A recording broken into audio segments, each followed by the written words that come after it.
জোরপূর্বক গুম, খুন ও নির্যাতনের অভিযোগে মানবতাবিরোধী অপরাধে পৃথক দুই মামলায় ক্ষমতাচ্যুত সাবেক প্রধানমন্ত্রী শেখ হাসিনাসহ পলাতক ৭ জনের পক্ষে আন্তর্জাতিক অপরাধ ট্রাইব্যুনালে আইনি লড়াই না করার সিদ্ধান্ত নিয়েছে সুপ্রিম কোর্টের জ্যেষ্ঠ আইনজীবী জেড.আই খান পান্না। বৃহস্পতিবার ২৭ নভেম্বর বিকেল ৪টায় নিজের ভেরিফাইড ফেসবুক অ্যাকাউন্ট থেকে দেওয়া এক ভিডিও বার্তায় তিনি এ ঘোষণা দেন। ভিডিও বার্তায় সরে দাঁড়ানোর কারণ ব্যাখ্যা করে জেড.আই খান পান্না বলেন, যে আদালতের উপর শেখ হাসিনার আস্থা নেই সেই আদালতে আমি তার পক্ষে লড়াই করব না।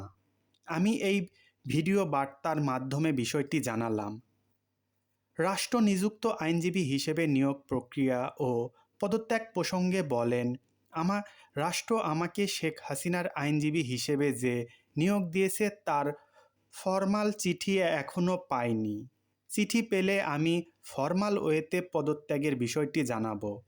ট্রাইব্যুনালে শেখ হাসিনার পক্ষে না লড়লেও ভিডিও বার্তায় তিনি দুদকের মামলায় দণ্ডপ্রাপ্ত সজীব ওয়াজেদ জয় ও সাইমা ওয়াজেদ পুতুলের পক্ষে আইনি লড়াই করার ঘোষণা দেন।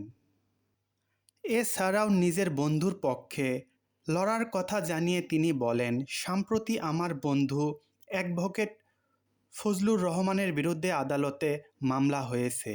আমি এ মামলায় তার পক্ষে লড়ব।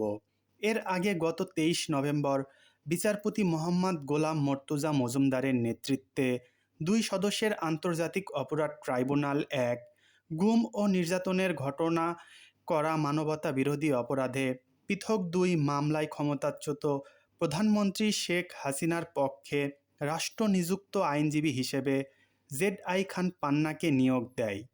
ওই দিনই তিনি নিজেই ট্রাইব্যুনালে হাজির হয়ে শেখ হাসিনার পক্ষে আইনজীবী হিসেবে নিয়োগ পেতে আবেদন করেছিলেন।